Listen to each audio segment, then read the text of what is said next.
Welcome dear friends. In this video we will discuss daily current affairs MCQs of 5th February 2024. So let's start.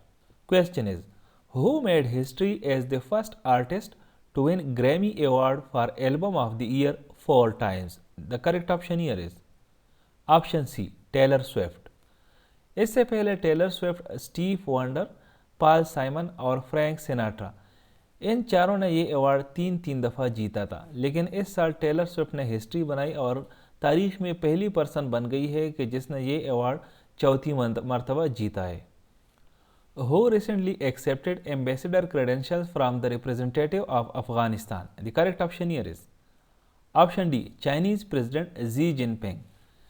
Afghanistan ने अपना एक ambassador Bilal creamy के नाम से China में appoint किया है और recently Chinese president Xi Jinping ने उनके क्रेडेंशियल्स जो है वो एक्सेप्ट किए हैं और यही समझा जा रहा है कि China has become the first country जिन्होंने अफ़गानिस्तान को एक्सेप्ट किया है, या ये अ काइंड ऑफ रिकग्निशन है अफ़गानिस्तान की कि उनके एम्बेसडर के क्रेडेंशियल्स प्रेसिडेंट जी जिनपिंग ने खुद एक्सेप्ट किए हैं।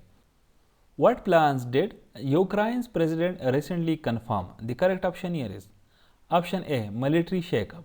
काफ़ी दिनों से ये बात चल रही थी कि यूक्रेन के प्रेसिडेंट ज़ेलेंस्की यूक्रेन के मिलिट्री के commander in chief Valery Zelensky को डिसमिस करना चाहते, लेकिन रिसेंटली उन्होंने ये कंफर्म की है एक इंटरव्यू के दौरान, और उसने ये भी कहा है कि वो सिर्फ कमांडर इन चीफ को नहीं डिसमिस करना चाहता, लेकिन अपने मिलिट्री में बहुत बड़े पैमाने पे वो चेंजेस लाना चाहते हैं। इस वक्त जो यूक्रेन और रशिया की जंग चल रही है तो उसके मुताबिक काफ़ी अरसा हुआ और इसके वजह से चूँकि जंग के टैक्टिक्स भी बदल गए हैं तो इसी वजह से ये रिशफल भी लाजमी है। What is the proposed value of the bill unveiled by Democratic leaders in the US Senate for border security and wartime aid? The correct option here is option B, $118 billion. ये एक बहुत ही humongous bill है। इसमें $60 billion तकरीबन जो है वो सिर्फ यूक्रेन के लिए मुख्तस किए गए हैं। इसके अलावा काफ़ी अमाउंट जो है वो इज़राइल के लिए भी डेडिकेटेड है, और इसके अलावा जो कंट्रोवर्शियल चीज़ है इसमें वो ये है कि जो यूएस और मेक्सिको का बॉर्डर है तो उसके लिए भी काफ़ी अमाउंट जो है वो डेडिकेटेड किया गया है। लेकिन डेमोक्रेट्स जो है उन्होंने तो ये बिल पेश किया है, लेकिन जो रिपब्लिकन्स है वो इनके जो बॉर्डर से रिलेटेड जो इसमें अमाउंट है वो इससे एग्री नहीं करेंगे, और ज़्यादातर चांसेस यही है कि शायद ये बिल जो है ये सेनेट में ही किल हो जाए और आगे ना चला जाए।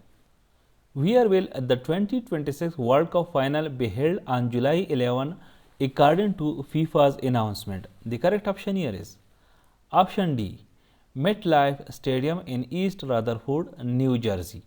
फीफा के जो 2022 का वर्ल्ड कप है इसको कुल मिला के 3 स्टेट्स होस्ट करेंगे, एक कनाडा, दूसरा यूनाइटेड स्टेट्स और तीसरा मेक्सिको।